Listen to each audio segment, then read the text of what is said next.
이제 사무엘 하 사울이 죽은 후에 다윗이 왕에 올라서 다스리는 시대를 우리가 사무엘 하 시대라 하라는데, 이 사무엘 상을 우리가 인간이 태어난 인간이 관한 사울이 통치하는 시대를 해요. 사울 왕국, 인간 왕국이라고. 자, 다윗이 통치하는 것은 하나님이 준비했던 왕이 올라서 다른 시대를, 이걸 메시아 왕국을 예표해서 메시아 왕국, 곧 언약 왕국이라고 이야기를 합니다. 그러면 사울 왕국과 다윗 왕국의 차이가 뭘까? 그죠? 사울 왕국과 다윗 왕국의 차이가 뭘까? 사울은 이제 인간이 태어난, 인간이 관한, 인간이 다스리는 인간 왕국이라고 했죠. 그래서 사울이 통치한 40년 기간에는요, 제사랑 이야기도 없고, 내인에 대한 이야기도 없고, 성막에 대한 이야기도 없고, 심지어 언약궤는 어디에 있는지 알지 못할 정도로 방치되어 있어요. 방치되어 있죠. 근데 다윗이 왕에 올라서 다스리면요, 제일 먼저 한 일이 뭔가? 방치됐던 언약궤를 옮겨오는 일입니다. 방치됐던 언약궤를 옮겨오는 것은 어떤 의미일까요? 다윗은 언약의 기초에 세워진 왕이라는 겁니다. 그렇죠? 그래서 사울은 잘못했을 때, 범죄했을 때는 하나님이 즉시 버렸어요. 그러나 다윗은 범죄하지라도 버리지 아니었습니다. 버리지 않았다는 것은 어떤가요? 그 자손들로 왕위가 이어지지 않은 거예요. 그러나 다윗은 피하지 않았기 때문에 다윗의 후손들로 왕위가 계속 이어지는 것을 보게 되죠. 그러니까 언약의 기초에 세워지기 때문입니다. 다윗을 버렸다면 다윗에게 주신 언약을 지킬 수 없죠. 우리가 이제 7장에서 다윗에게 주신 언약이 어떤 것인가를 보게 되는데, 내 시로 나라를 세우고 그 나라가 영원히 견고하리라 했습니다. 언제까지? 예수님이 와서 통치될 메시아 왕국이 건설될까지 다윗의 왕은 폐하지 않아. 그래가지고 다윗의 후손을 누가 왔어요? 메시아 왕국에 다스릴 예수님이 오신 것을 우리가 보게 됩니다. 그렇죠? 자, 2장 1절 한번 봅니다. 2장 1절. 그 후에 다시 여호와께 여쭈어 이르되 내가 유다 한 성으로 올라가리까? 여호와께서 이르되 올라가라. 다윗이 말하되 어디로 가리까? 이르되 헤브론으로 갈지이다. 사울이 죽자 다시 이제 왕에 등극해요.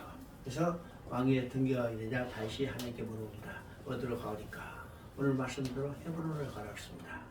왜 아무 곳에서나 왕에 등극시킨 게 아니라 헤브론에 가서 왕에 오르도록 하셨을까요? 헤브론은 어떤 지역인가 우리가 이미 봤죠. 창세기 23장에서 아브라함이 400세를 주고 그 땅을 에브론으로부터 사서 자기 소유로 확정했다고 했습니다. 확정했다. 그러면 그 땅에 누가 묻혔어요? 1차적으로는 사라가 묻혔지만은 나중에 아브라함도 죽어서 묻히고 그 아들 이삭도 묻히고 야곱도 묻히고, 야곱은요 애굽에서 죽었지만 헤브론을 메고 가서 이 헤브론 땅에 묻었습니다. 그 다음에 그들의 아내들 사라, 리브가, 레아가 묻혔습니다. 그러면 우리가 아브라함과 이삭과 야곱을 믿음의 조상이라고 하죠. 믿음의 조상.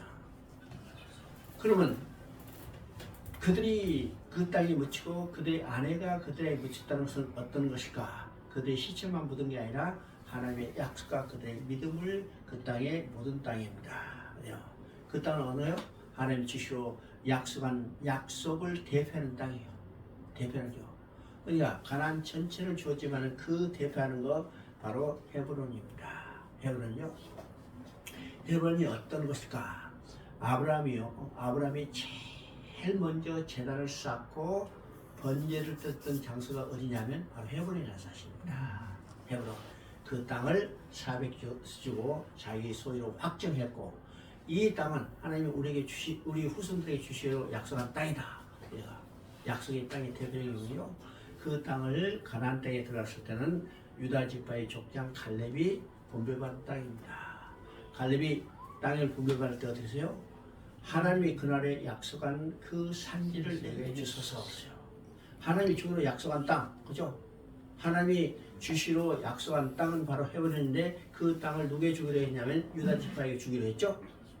그때 여호수아가 그 땅을 갈렙에게 주었으니 그 땅 이름은 헤브론이라. 여기서 헤브론이라는 지명이 아주 확실하게 나타납니다.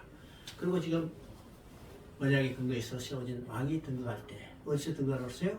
헤브론에 등극하는 것을 보게 됩니다. 자, 7장 1절부터 5절까지 한번 읽어봅니다. 여호와께서 주의 모든 원수로 문질사 왕에게 평안히 살게 하시는데 왕이 신세나에게 들을지어다. 백향목의 사건을 하나님의 교회를 휘장 가운데 있도다. 하나님 함께 여호와께서 왕과 함께 계시니 나를 위하여 모든 것을 하소서하라. 그 밤에 여호와의 말씀이 나단에게 임하시되 가서 내 종 다윗의 말을 여호와의 말씀이 내가 나를 위하여 나의 산집을 건축하리라. 11절 봅니다. 전에 내가 사사에게 명령하여 내 백성 이스라엘을 다스려 때와 같이 아니하고 너를 모든 원수에게서 벗어나 일시시게 하리라. 여호와도 내게 이르노니 여호와께서 너를 위하여 집을 짓고. 이 내용은요 우리가 비교적 그렇게 깊이 다루지 않아요. 많은 성도들요 이 내용 이야기하면 처음 본다 이렇게 생각하는 사람들이 많이 있습니다. 그런데 이 내용은 우리가 구속사 관점에 볼 때는 굉장히 중요한 일입니다. 다윗이 왕이 와서 나라를 통치해요. 그래서 자기 왕궁은 백향목으로 짓고 백향목은 당시 최고의 제목입니다. 제목이죠. 그 백향목으로 자기 왕궁을 짓고 나라를 통치합니다. 근데 어느 날 보니까 하나님 성전을 밖에 초라하게 있었어요. 죄송한 마음이 들어서 내가 하나님 성전을 잘 지었다 이런 생각을 하고 있을 때 하나님께서 나단 선지자를 통해서 지금 이 말씀하시죠. 내가 나를 위하여 집을 짓겠느냐. 이 말 다르면요 다윗 내가 하나님 나를 위하여 집을 짓겠느냐 이거죠. 그 하나님 말씀하십니다. 아니다. 내가 너를 위하여 집을 짓겠다. 하나님이 다윗을 위하여 집을 지어주시겠다. 이건 다른 말은요 하나님의 공계획입니다. 공의죠. 다윗 내가 하나님의 거할 집을 짓겠냐. 그러면 하나님의 거할 집은 어느 것이요? 하나님의 거할 집은 천국이죠. 천국이요. 그래서 인간 누구도요 하나님의 거할 집을 지어줄 자가 아무도 없습니다. 반대로 하나님이 우리가 거할 집, 우리가 거할 집은 어떠냐? 우리가 거할 집도 천국이요. 우리가 거할 집을 지어주는 것이 하나님의 구원 계획입니다. 구원 계획. 그러니까 이건요 굉장히 중요한 의미가 있죠. 하나님이 우리를 위하여 집을 지어주는 겁니다. 11절에 벌써 하나님이 내가 너를 위하여 집을 지어주겠다. 그러면 하나님이 우리가 거할 집 천국을 지어주는데 누구를 통해서 어떤 방법으로 지어줄 건가? 그렇죠? 누구를 통해서 어떤 방법으로 지어줄 거예요?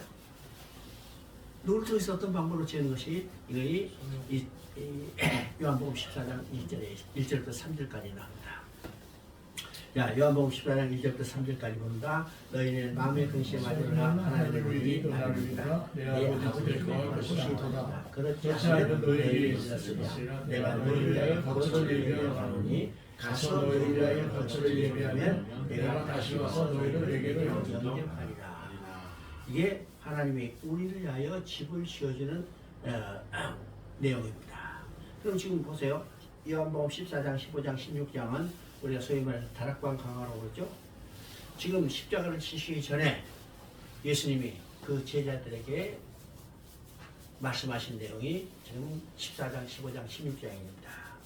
그러면요, 이 제자들은 그 밤이 지나면 예수님이 붙잡혀서 십자가에 못 박힐 것을 이미 다 알고 있습니다. 알고 있죠? 예수님이 이미 자기가 십자가에 죽으셨다가 부활하실 것을 말씀하셨고 12장에서는 이 일을 위하여 내가 이때 왔나이다. 그렇죠? 이 일은 십자가에 죽으실 일입니다. 그가 때가 됐다는 거예요. 제자들 알죠? 그리고 13장에서는 중요한 사건이 있습니다. 그 중요한 사건은 어떤 사건인가? 소위 말해서 우리가 말하는 세족식 사건이죠. 세족식 사건. 그래서 많은 교회에서 예수님이 섬김의 본을 보러 섬김의 종으로 와셔서 발 씻어서 줬으니까 우리도 발 씻어 주자. 그래서 수련회 가면 다 교사들이 학생들 발 씻어줘. 이것이 섬김의 본인 것처럼 이야기하죠. 그런데 13장은 아주 중요한 내용입니다. 13장은. 그러면 공간복음을 보면요, 예수님이 유월절 지키는 것이 그대로 나타나죠. 12제자 함께 유월절을 지켜. 그래서 그 유월절을 지키는데 유월절 양고기도 없고 자는 양의 피도 없어요.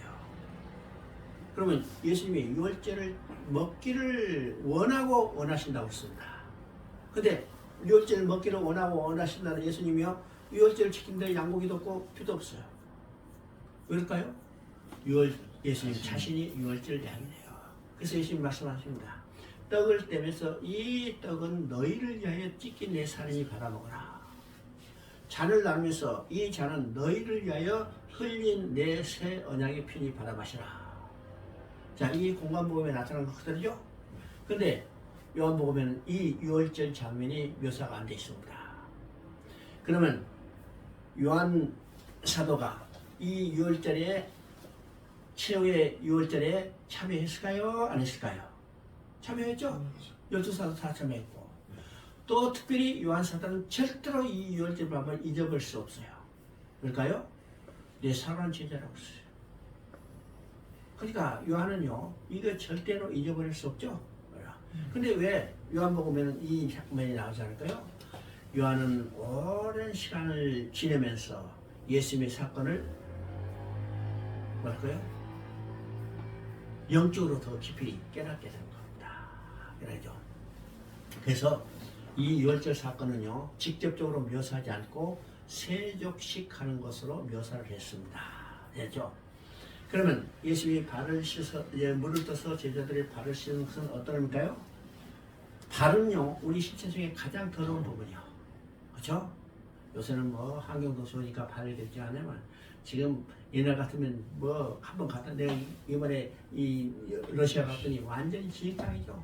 밖에 나가면 신발 털기가 제일 커봐요. 그래요. 또 우리가 이제 중국에 가서, 지금은 괜찮지만은 옛날 20년 전에 중국에 가서 방에서 아파트에 오면 1시간만 지만 골이 아파요. 냄새가 얼마나 진동하지. 그래서 어떻게 해요? 발이 꽉 그냥 발 씻으려고 그거 앉아서 공부해요. 발이 제일 더러운 거죠. 그러면 인간 중에 가장 더러운 것이 뭐예요? 인간 중에 가장 더러운 것이 죄입니다. 신체의 가장 더러운 것을 씻는 것을 통해서 인간의 가장 더러운 죄를 씻어주는 겁니다. 여러분 그거 읽어보면요, 지금 예수님이 물을 떠서 제자들이 발을 씻을 때 베드로가 놀래가지고, 아 선생님 내 발 씻으면 안 된다 그랬어요. 그때 예수님이 뭐라고 말씀하세요? 발을 씻지 않는 너와 나 상관이 없다. 이 말은요, 죄를 씻지 않는 우리 예수님과 상관이 없어요. 맞죠? 그럼 물을 떠서 발을 씻는 것은 어떤 의미일까? 스가랴서 13장 1절에 말합니다. 그날에 유다 예루살렘 위하여 죄와 허물을 씻는 셈이 선하리라. 그날은 언제요? 예수님이 십자가에서 창의 허리가 찔린 그날.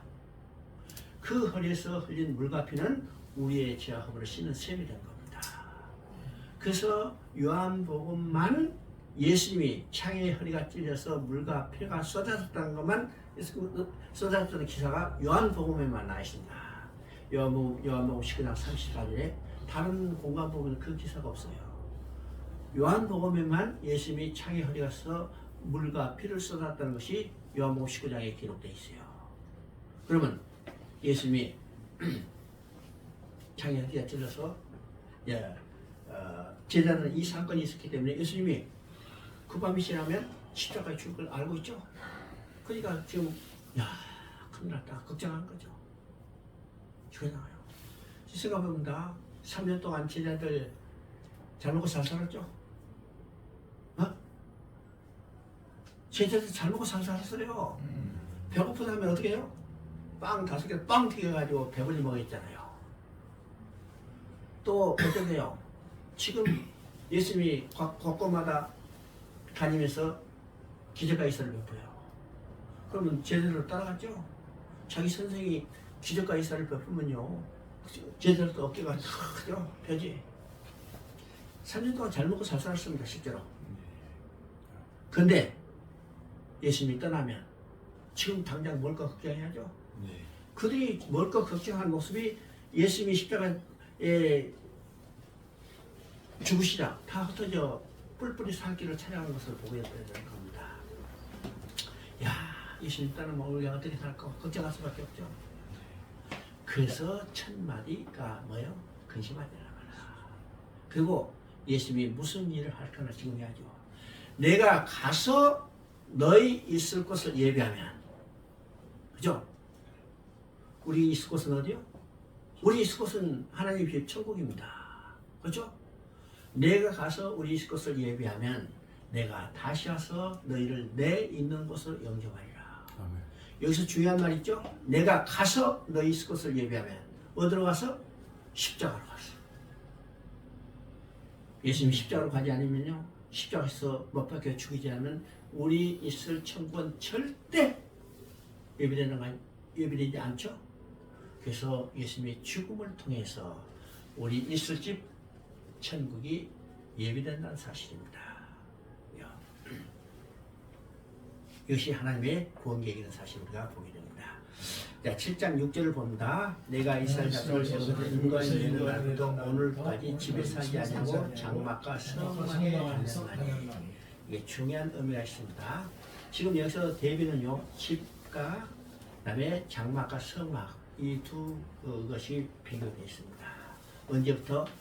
이스라엘 자손 애굽에서 건져낼 걸 하나님께서 지금 집에 거하지 않냐고 성막과 장막에 다녔다고 했죠. 그러면 이것은 어떤 의미일까? 어떤 의미일까? 집이라는 것, 여기서 집이라는 것은요, 옮길 수 없는 고정된 이 건물을 이야기합니다. 건물이요. 그러니까 우리가 구약에 나오는 이 하나님이 계신 처소 성막도 구분되죠. 하나는 성막이 하나의 성전입니다. 성전은 옮길 수 없는 고정된 건물이고 성막은 수시로 옮길 수 있는 이동식 건조물입니다. 이 두 개가 비교되죠? 왜일까요? 성막은 수시로 옮길 수 있는 건데 이건 전투하는 교회를 예표하는 겁니다. 그래서 다윗에게는 성전을 건축하기를 허락하지 않았어요. 왜요? 다윗은 전투하는 교회를 보여주는 대표이기 때문에. 그러나 솔로몬은 주의 사방에 평안함을 줬더라. 이건 이제 전투하는 교회가 아니죠? 안식하는 교회를 예표할 때 움직이지 않아도 되는 고정된 건물인 성전을 건축을 허락한 겁니다. 이게 차이가 있어요. 그래서 다윗에게는 전투하는 교회를 보여주는 모형이 계시기 때문에 다윗에게는 성막 건축을 성전 건축을 허락하지 않고 반대로 평안을 주는 솔로몬에게 안식하고는 이 대표하는 것을 이야기 때문에 성전 건축을 허락한 것을 우리가 보게 됩니다. 여기서도 마찬가지죠. 집과 성막과 장막이라고 했습니다. 그러면 이 집은 옮길 수 없는 고정된 건물. 지금 이 건물은요, 옮길 수 없죠? 옮기려면 다 뜯어버려요. 뜯어버리죠? 그러면 이 옮길 수 없는 건물은 어떤 개념이냐? 이건 일하는 개념이 아니라 쉬는 개념입니다. 쉬는 개념. 어떤 사람이 이제 회사에 출근해요. 회사에 출근할 때, 나 오늘 일하러 간다, 이렇게 해야죠? 그러면 회사가 끝나고 집에 갈 때, 이제 퇴근할 때는 어떻게 해요? 야, 이제 집에 가야겠다. 이렇게 합니다. 그러면 그때 집에 가겠다 하는 개념은 어떤가요? 일하러 가는 개념이 아니죠? 쉬러 가는 개념입니다. 그래서 오늘까지 집에 살지 않고, 이 말은 오늘까지 쉬지 않고, 성막과 장막이 다니느니 수시로 옮길 수 있는 이 구조물이죠. 그러면 이 수시로 옮길 수 있는 건물은 아주 대표적으로 연상할 수 있는 것이 군인들이요. 군인들은 전장이 수시로 옮기죠. 수시로 옮기기 때문에 군인들이 막상 지금 이제 전쟁이 없어졌지만 다 어떤 건물이요? 이동식 건물입니다. 여러분 이제 후전에 보면 다 그 지부도 끌고 다니잖아요. 천막도 다 여기서 치고 뜯었잖아요. 개인의 도편항에 다 천막이 들어있죠. 내가 휴식하지 않고 뭐라고 있어요? 싸우고 있는 겁니다. 일하고 있는 거예요. 언제부터? 애굽에서 건져낸 겁니다. 이 말은요, 요한복음 5장 17절에 이야기하죠. 내가 이제까지 일하니. 지금 하나님은 쉬고 계신 하나님이야, 일하고 계신 하나님이요. 어떤 일을 하고 계세요? 구원 계획을 이루고 가시는 길입니다. 언제까지? 예수님이 다시 오실 때까지. 그죠? 그래서 이 말은요, 이 쉬고 계신 하나님이라 일하고 계신 하나님이에요. 자, 장막과 성막이 다녔다고 그랬죠? 자, 애굽에서 건져낼 때는 모세라는 장막에서 모세와 함께 계시고 모세를 위해 쌓아주셨어요. 또 가나안 땅을 점령할 때는 여호수아라는 장막에서 여호수아와 함께 계시며 여호수아를 위해 싸워주셨죠? 오늘 여기서는 다윗이라는 장막에 다윗과 함께 계시며 다윗을 위해서 싸워주셨어요. 그 하나님이 오늘 나라는 장막에 나와 함께 계시며 나를 위하여 싸워주신다는 확신을 가져야 한다. 그렇죠? 자, 17장 11절부터 16절까지 온다. 내 수상에서 내 전투상에 내 몸에서 자식을 내 위에서 세워 나를 나라가 그는 내 이름을 위하여 집을 건축할 것이요 나는 그의 왕을 영원히 견고하게 하리라. 나는 그의 아버지가 되고 그는 내게 아들이 되리니 그가 아들을 지으려면 내가 사람의 생생적으로 지은 게 아니라 내가 내 앞에서 물러나게 한 사울에게서 내 은총을 주신 것처럼 그에게서 빼앗지 않으라. 16절 내 집과 내 나라가 내 앞에서 영원히 못하고 내 왕이 영원히 강구하리라 하시다. 여기서 우리가 이제 다윗 언약이라고 합니다. 다윗 언약. 그러면 구약에는 큰 높은 산봉우리가 두 개 있는데 그 높은 산봉우리는 어떤 것인가? 아브라함이 주신 언약, 다윗에게 주신 언약입니다. 그러면 이 두 언약을 통해서 하나님은 구약의 첫 역사를 이루어가는 것하고 가신다고 볼 수 있습니다. 왜일까요? 마태복음 1장 1절을 보면요, 아브라함과 다윗의 자손 예수 그리스도의 세계라고 그랬죠. 그러니까 여기서 구약은요, 아브라함과 다윗을 약속을 성취해 가는 것이 구약 전체를 한마디로 이야기할 수 있어요. 그 성취로 누가 태어났어요? 예수가 태어나는데 이 예수는 창세기 3장 15절에서 약속했던 여자의 후손 그리스도라는 겁니다. 그죠? 그래서 우리가 이제 지금까지는 아브라함의 언약을 중심으로 봤습니다. 근데 여기서 이제 다윗에게 주신 언약이죠. 그러면 다윗에게 주신 언약하고 아브라함이 주신 언약이 다른 언약인가? 동일한 언약입니다. 동일한 언약. 자, 우리가 성경의 전체적인 핵심이 뭐라고 써요? 하나님께서 하나님 나라를 세운다고 했죠. 그래서 창세기 11장에서 바벨의 나라를 흩어버리시고 하나님은 하나님 나라를 건설하기 위해서 누구를 부르셨어요? 아브라함을 불러서 아브라함의 약속을 주시고 그 약속을 성취하는 것이 곧 뭐냐면 하나님 나라를 건설하는 겁니다. 그러죠?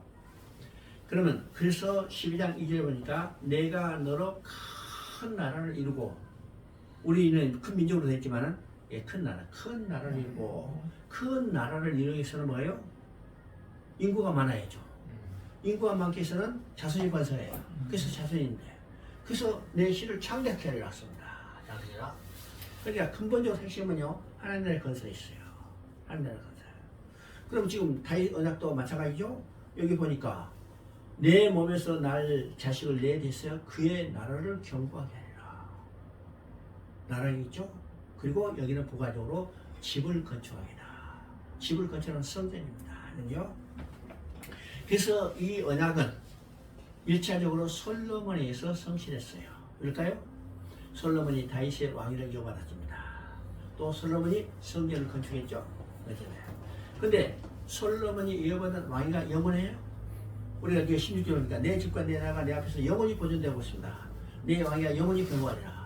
근데 솔로몬이 이어받은 왕위는 솔로몬 아들들에 가서 나라가 두 나라로 분열됐고 그 나라는 결국 어떻게 멸망하고 말았죠? 그러면 내 나라가 영원히 견고하리라. 이것은 누구에서 성취될까요? 다윗의 후손으로 오실 예수 그리스도예요. 예수 그리스도가 통치하는 나라는 영원히 견고합니다. 또 솔로몬이 성전을 건축했죠. 지금 내 몸에서 내 자식을 뒤에서 그의 나라를 견고하려 그는 내 이름 위하여 집을 건축하려 그 아들이 집을 건축한다 했죠. 그러니까 이 집을 건축하고 성전을 건축하는 것도 솔로몬에 의해서 1차적으로 성취됐어요. 그러면 솔로몬이 지은 성전이 영원히 갔어요? 유다가 멸망할 때 이 성전도 완전히 불에 타고 해파됐어요. 그러면 내 집이 영원히 견고하리라 하는 것은 누구에서 성취돼요? 참 성전으로 오실 예수 그리스도에서 성취되는 겁니다. 그러니까 다윗의 언약도 공식으로 누구에서 성취될 거는가? 예수 그리스도를 통해서.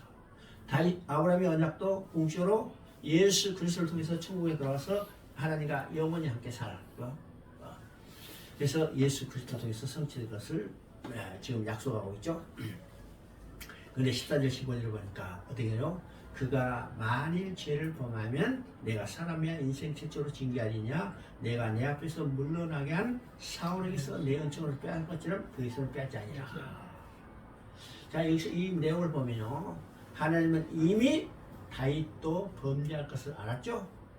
그 후손들도 범죄할 것을 알았죠. 그렇다면 오늘도 범죄할 것을 하나님은 알고 계신 거예요. 우리가 범죄할 것을 알고 계세요. 그래서 내가 만일 범죄하면 어떻게 해요? 사람이야 인생 최초로 징계하지만은 사울에게서 같은 은총은 빼앗지 않아요. 왜 사울에게서 같은 은총은 빼앗지 않아요? 사울은 언약의 근거에 세워진 왕이 아니죠. 근데 다윗은 언약의 근거에 세워진 왕이기 때문에 사울에서 같은 은총을 빼앗아 본다면요, 하나님이 다윗에게 주신 언약을 스스로 파괴하는 되죠. 그렇기 때문에 절대로 다윗이 범죄했다 하더라도 은총은 빼앗지 아니하고 대신 어떻게 해요? 사람이야 인생 최초로 징계하는 겁니다. 이것이 오늘 우리가 똑같이 적용된다는 사실을 알아요. 오늘 우리가 예수 믿고 구원받았습니다. 우리에게 뭐가 있어요? 하나님의 언약이 이미 우리 안에 있는 거죠. 그래서 우리는 여러 번 이야기하지만 마음의 할례를 받은 자, 하나님의 언약이 우리 가운데 새겨진 자예요. 우리는 언약의 근거로서 지금 구원받았고 하나님의 언약이 우리에게 있다는 사실이에요. 그래서 우리가 범죄하더라도 은총은 빼앗지 않는 거예요. 다른 말은요, 다시 정죄받지 않는 겁니다. 다른 말은요, 다시 지옥 가지 않는 거예요. 많은 사람들이요, 지금 이것 가지고 논란 일이 많고 하지만 성경은 분명히 이야기하죠. 특히 변승우 같은 친구들은 이걸 가지고 아니 지금 구원받았지만 또 죄를 보면 지옥 간다 이렇게 이야기를 합니다. 아니 이 해석을 잘못한 거죠. 다시 지옥 가는 게 아니라 대신 죄를 범한 것에 대한 징계가 있어요. 그러면 우리가 다시 범했다 해가지고 우리가 지옥 가게 된다면 우리를 구원하셔서 예수님 십자가에 또 죽어야죠. 예수님은 오직 한 번 죽을 뿐이요. 우리가 죄를 범한다 하더라도 은총은 빼앗기지 아니하고 대신 범한 죄에 대한 반드시 징계가 있다는 사실입니다. 로마서 8장 1절에도 이야기하죠. 그리스도 아닌 자는 결코 정죄함이 없나니. 결코 정죄함이 없다습니다. 왜일까요? 생명의 성령의 법이 지하 사망으로서 우리를 해방하였습니다. 로마서 8장 3절에 이야기합니다. 우리 율법이 연약하여 할 수 없는 그것을, 그렇죠? 율법이 연약하여 할 수 없는 그것을 하나님이 하시나니. 하나님이 어떤 방법을 써요? 우리의 죄를 그 아들의 그 아들을 육신의 모양으로 이 땅에 오시게 해서 그에게 우리의 죄를 짊어지게 하시고 십자가에 죽게 하심으로 인간이 할 수 없는 것을 하나님이 해주셨어요. 하나님이 해주시는데 또 그것을 우리가 지옥 간다고 생각한다면 하나님이 해주신 일을 우리가 부정하는 일이죠. 그래서 이걸 구해야죠. 이미 다윗에게 주신 학상. 내가 만일 범죄하든 사람이 인생 직도로 징계하느냐, 사울에서 빼앗은 것 같이 은총은 다시 빼앗지 않으리라. 그러면 보세요. 사울이 범한 죄가 더 클까? 아니면 다윗이 범한 죄가 더 클까? 다윗이 크죠. 우리가 볼 때는 다윗이 훨씬 크죠. 다윗은 간음죄에다가 살인죄를 했어요. 살인죄를. 당시로 봐서는 돌에 맞아 죽을 죄죠. 다야. 근데 은총은 빼앗지 않아. 그래서 우리가 12장부터 보면 11장에 지금 다윗이 범죄하죠. 바세바 불륜으로 관계도 하고 그것을 숨기기 위해서 우리아까지 죽이는 것을 보게 됩니다. 왜 우리 아들 죽였을까? 왜 다윗이 우리 아들 죽였을까요? 자, 이건 요한복음 3장 20절에 그대로 우리가 되어 있습니다. 요한복음 3장 20절.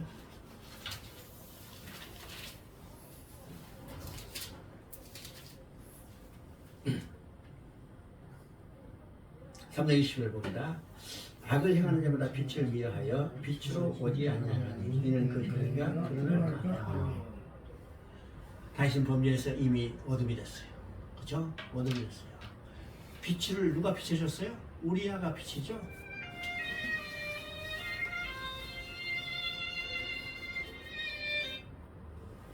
우리아가 빛이었구나. 악은요 어둠이 돼서 빛을 미워하는데 지금 우리아가 빛을 비추니까 자기가 어둠을 미워하니까 지금 제거해 버린 겁니다. 그렇죠? 그래서 다윗은 지금 간음죄에다가 살인죄라고 했어요. 이건 실제로 이 사울이 범한 죄보다 더 무서운 죄입니다. 그 당시로 봐서는 무서운 죄인데 다윗은 왕위가 여기 이어지죠. 계속 이어져. 그런데 은총은 빼앗지 않는다는 겁니다. 대신 범죄한 것에는 징계가 있죠. 그 징계는 어떻게 나타나요? 밧세바 범한 죄는 아들이 딸을 강간하는 죄죠. 강간하는 죄. 뿐만 아니라 아들이 반역해서 그 다윗의 후궁과 첩 10명을 백죄에 통과하는 이 벌이요. 그건 음란의 간음죄에 대한 징계입니다. 또 우리아를 죽인 죄에 대한 징계는 어떤 것이요? 아들이 아들을 죽이는 죄예요. 뿐만 아니라 아들이 아버지께 반역하는 죄. 이게 성경에 말하는 것 그대로 사람이야 인색적으로 그대로 징계한 거죠. 그러나 사울에서 빼앗은 은총은 빼앗지 않았다. 이 말은 다윗에게 이어진 왕위는 지속되는 거예요. 그렇죠? 24장 1절부터 2절까지 한번 봅니다. 여호와께서 다시 이스라엘 향하여 진노하사 그들을 치시려고 다윗을 격동시키사 가서 이스라엘과 유다의 이름을 조사하시니라. 24장 18절 이날에 다시 다윗에게 올라가서 이웃 사람 아리우나의 타작마당에서 여호와를 위하여 제단을 쌓으소서 하매. 자, 24장 이제 다윗 왕국의 종말을 이야기하는 거죠. 그럼 다윗 왕국의 종말이 지금 어떻게 끝나고 있는 것을 보게 됩니다. 자, 24장 되니까 다윗이 이제 40년의 왕위를 통치했어요. 왕에 올라서 통치를 하는데 생각해보니까 야, 내가 40년 동안 이 나라를 통치한 내가 얼마나 훌륭한 대통령인가. 예, 대통령 끝나면 다 자기 시적 내놓으려고 그러죠. 다윗도 그런 생각이 들었어요. 야, 내가 40년 동안 이 나라를 얼마나 보호하고 내가 얼마나 위대한 성공인가. 야, 그것을 한번 드러내보고 싶은 생각이 드는 거예요. 야, 그때 사단이 다윗을 충동질한다. 야, 맞아. 니 굉장하네. 아주 대단한 통치자야. 이웃을 한번 해봐. 당신은요, 나라의 부강 정도를 따지는 것은 인구가 얼마예요. 오늘도 또 이제 강대역이 큰 나라가 적은 나라는 인구수가 따지죠. 세계 제일 큰 나라 하면 어떤 나라일까? 중국이 어느 나라까지? 중국. 인도가 더 크지만 땅이 커서 큰 나라보다도 인구가 많아야 큰 나라가 되는 거예요. 인구가 많아. 그래서 다윗이 이제 인구 조사를 하는 거예요. 여러분 보세요. 인구 조사는 누가 누구를 위해서 인구 조사했다는 것을 생각해 보죠. 인구 조사는 성경에 딱 2번 하는데 인구 조사는 하나님의 군대를 대선하는 것이 인구 조사예요. 민수기 1장, 민수기 26장에 2번의 인구수가 나오죠? 그래요. 자, 이것을 누가 알았냐면 요압이 알았어요. 다시 요압에게 인구수를 하라니까 요압이 왕이여 인구수를 하면 안 됩니다.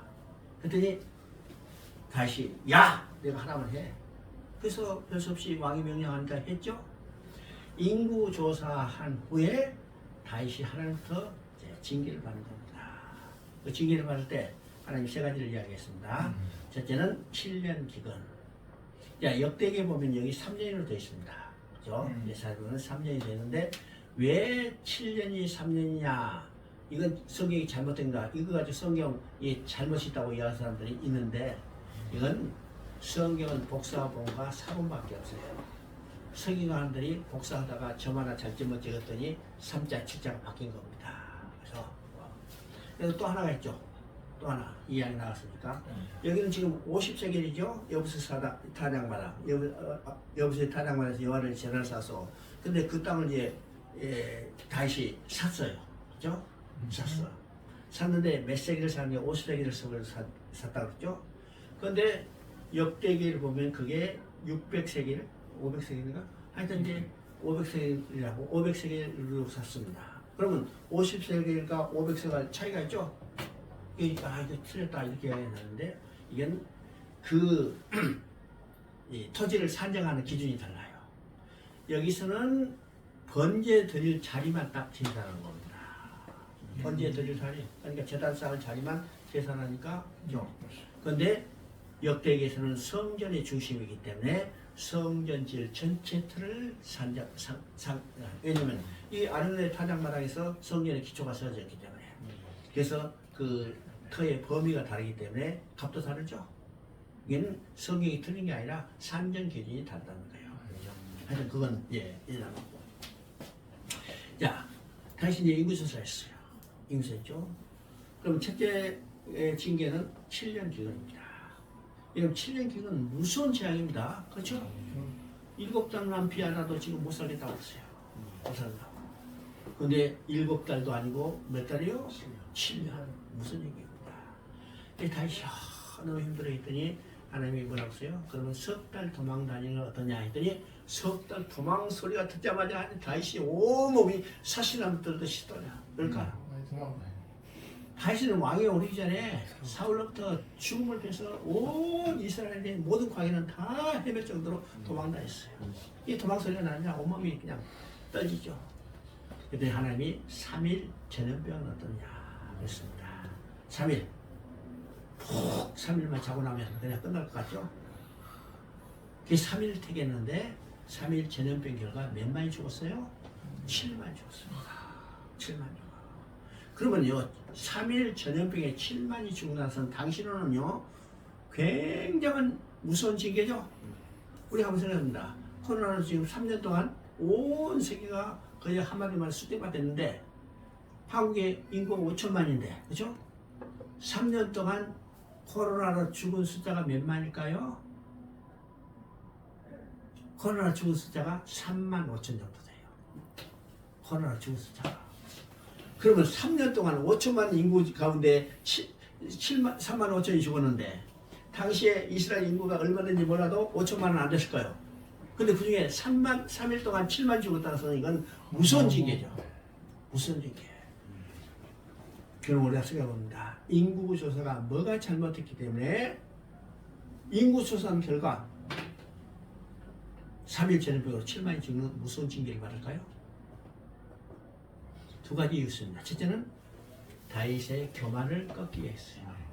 교만. 하나님은 교만을 싫어하시죠? 왜 아담이 범죄했을까? 자기 스스로 하나님같이 되려는 이게 하나님 주권에 도전한 겁니다. 또 인구조사로 하나님 주권에 도전한 거예요. 인구수는 아까 얘기했군요. 하나님의 전쟁을 치는 하나님의 군사를 계산하는 건데 다윗의 인구조사는 하나님의 명령 없이 자기 스스로 자기가 얼마나 위대한 통치자인가 이것을 조사하기 위해서 인구조사예요. 이건 하나님 주권에 대한 도전입니다. 그래서 3일 동안 7만 죽는 무서운 징계를 받았죠. 두 번째 그보다 더 중요한 것은요. 출애굽기 30장 12절 13절에 나옵니다. 여기 한번 읽어봐요. 내가 이스라엘 자손의 소유를 조사할 때 조사받은 각 사람은 그들을 계수할 때 자기의 생명의 속견을 여호와께 드리니 이는 그들을 계수할 때 그들 중에 신명이 없게. 출애굽기 30장에서 인구 조사할 때 지금 명령합니다. 인구 조사할 때 어때요? 각 사람은 그들을 계수할 때 자기의 생명의 속견을 여호와께 드리라 했습니다.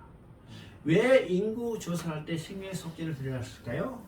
한 사람 한 사람의 머릿수를 해야 할 때마다 그 사람의 생명이 누구에서 수감을 받는 것을 알게 했어요. 그럼 여러분이 생명이 누구에서 수감을 받았어요? 누구에서? 예수 그리스도예요. 예수 그리스도가 우리의 생명의 속견을 들어줬죠? 그래서 생명의 속견을 드리는 것은 예수 그리스도가 우리의 생명을 속죄로 들어짐으로 우리가 구원받은 삶에서 생명을 옮겨줄 것에 대한 그림자입니다. 그림자죠? 그래서 생명의 속죄를 내놨습니다. 그런데 다윗이 인구 조사하기만 했지만은 생명의 속죄를 냈다는 근거가 없죠? 근거 없어. 이 말은요, 인구 조사를 했지만 생명의 속죄를 내지 않았다는 거예요. 그러면 메시아 언약에 세워진 메시아 왕국을 다스리는 예표하는 이 왕이 메시아 언약을 망각한 거예요. 잊어버린 거죠? 그것에 대한 징계로 하나님이 생명의 여기 인구조사과 전염병, 3일의 전염병으로 7만이 죽는 무서운 징계를 받은 겁니다. 그러니까 출애굽에서 예언한 대로 계시한 대로 그대로 질병으로 칠까하노라, 전염병으로 7만이 죽는 징계를 받게 되는 겁니다. 다시 이제 모든 사건이 끝나고 어떻게 해요? 하나님 앞에 회개의 기도를 드리고 하나님 앞에 번제를 드리는데 하나님이 번제 드릴 자리를 정확히 지정해 주죠. 이날에 가시 다윗에게 안에 올라가서 여부스 사람 아리우나의 다당에서 여호와를 위하여 제단을 쌓았어. 이 갓선지를 통해서 제단을 번제 드릴 자리를 정확히 지정해 줍니다. 어디요? 아리우나의 타당마다에서 번제를 드리라. 아무것이나 번제를 드리라 하지 않고 하나님이 정한 자리를 지정했어요. 이 아리우나의 타당마다죠. 이 아리우나의 타당마다는 어떤 장소인가? 창세기 20장에서 하나님께서 아브라함에게 이삭을 번제로 드리려 했던 바로 그 자리, 모리아 땅 내가 지시한 한 산에 가서 번제를 드렸습니다. 그러면 아브라함에도 번제를 드릴 때 하나님이 그 자리를 지정해 줬고, 지금 다윗이 번제하고 회개해서 하나님 앞에 번제를 드릴 때 하나님이 그 자리를 바로 지정해 주죠. 지정합니다.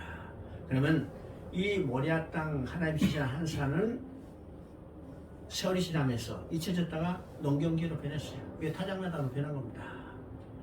이때 다윗이 범죄해서 번제를 드릴 때 하나님 그 자리를 다시 지정해 주고요. 아무데나 번제를 드리지 말고 아리우나 타작, 곧 모리아 땅 한 산 거기서 번제를 드리라. 그러면 이 한 산은 어디 되는가? 아까도 지금 에스라서 이야기할 때 그 터라고 했죠? 그 터. 이 터는 어느 터냐면 여기 역대하 3장 1절을 보면, 역대하 3장 1절 한번 찾아봅니다.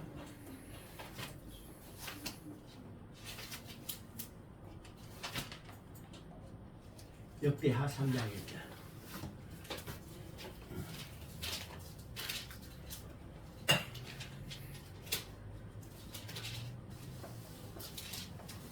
솔로몬이 성전을 짓기 시작하죠. 자, 3장 1절 보니까 솔로몬이 예루살렘 모리아산에 여호와의 정초를 시작하니 그곳은 여호와께서 아버지 다윗에게 나타나신 곳이요 여호수 사람 오르나의 자마다에 다윗이 정한 곳이라. 여기서 지금 아브라함이 번제를 드리려고 했던 장소, 또 지금 다윗이 번제를 드리는 바로 그 자리, 그 다음에 그 자리에 누가 되면 솔로몬이 성전을 짓기 시작하죠. 그러면 이 자리는 어떤 곳일까? 우리 이제 신명기로 돌아가면, 아까도 이제 이 목사님 이야기했지만 신명기 돌아가면 신명기 16장 12장과 16장에 반복되는 말이 있어요. 너희가 가나안 땅에 들어가서 절기를 지키려거든 아무 곳에나 절기를 지키지 말고 하나님이 그 이름을 두시려고 택한 한 곳에 가서 절기를 지키라 그랬습니다. 하나님이 그 이름을 두시려고 택한 한 곳은 어디냐면 예루살렘 성전이요. 하나님 그 이름을 두시려고 택한 곳. 그래서 여러분요, 그게 상당히 중요한 의미가 있는 걸 보게 됩니다.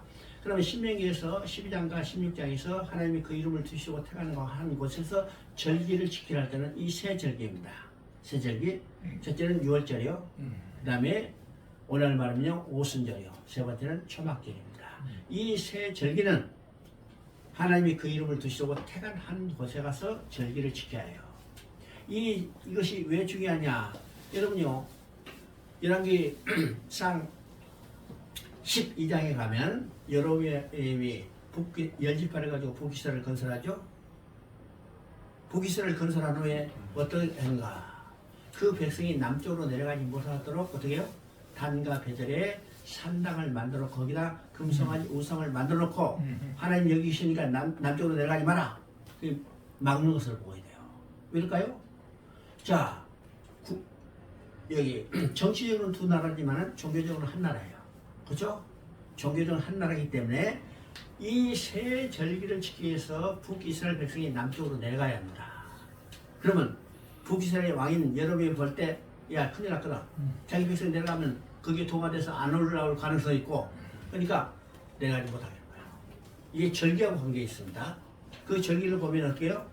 거기에 산당의 제사장 여기 이제 베들가 단에 산당을 만들어 거기에 금속한 우상을 새겨놓고 보통 백성으로 제사장을 삼고 8월 15일에 절기를 치러고 있어요. 이 절기를 보면요 초막절인 것이 우리가 알 수가 있습니다. 왜요? 초막절은 7월 15일이라 지켜야겠죠. 그러니까 비슷하게 해요. 예수님도 절기를 지키기 위해서 예루살렘에 올라가는 것을 보게 됩니다. 복음서를 보면요 세 번의 유월절 지키기 위해서 예루살렘에 올라가죠. 초막절을 지키기 위해서 예루살렘에 올라가죠. 그 다음에 수전절 때도 예루살렘에 올라가죠. 이 절기를 지키기 위해서요. 왜요?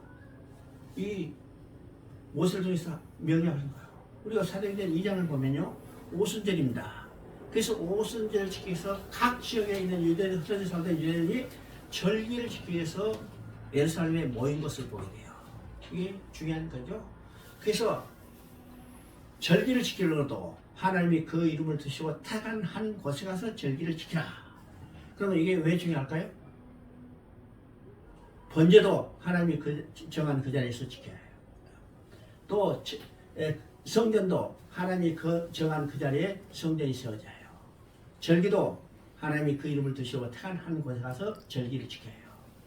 그러면 이 절기와 성전과 절기는 무엇을 예표해요? 무엇을 예표해요? 하나님께 나갈 길을 보여주는 겁니다. 그래서 번제를 통해서도 하나님께 나가주려고 그 다음에 성전도 하나님께 나갈 길을 보여주는 거죠. 성전에 하나님 계셔. 그 길이 뭐예요? 성전을 통해서 그 길을 보이는데 그 성전은 곧 예수 그리스도를 예표하는 겁니다. 그래서 성전, 성막은 눈에 보이는 복음이라고 이야기해요. 또 절기도 뭘 예표해요? 예수 그리스도를 통해서 성취될 것을 예표합니다. 그죠? 그러면 이 번제와 성전과 절기는 예수 그리스도를 통해서 하나님께 나아갈 길을 보여주는데 그러면 그 성전과 절기와 번제를 하나님이 정한 그 자리에서 지키라는 거예요. 그럼 이건 어떤 의미예요? 인간이 하나님 앞에 나아갈 수 있는 유일한 길은 하나님이 정한 그 자리에서 하나님이 정한 그 방법으로만 나아갈 수 있다는 겁니다. 그러면 하나님이 정한 그 자리는 뭔가요? 갈보리 십자가고 하나님이 정한 그 방법은 여자의 후손 예수 그리스도께서 십자가에서 피 흘려 죽으시라 말이에요. 인간이 하나님 앞에 나아갈 수 있는 유일한 것은 갈보리 십자가. 갈보리 십자가. 이것이 성경 전체가 증거하고 있는 겁니다. 그죠? 자, 오늘은 여기까지 하십니다.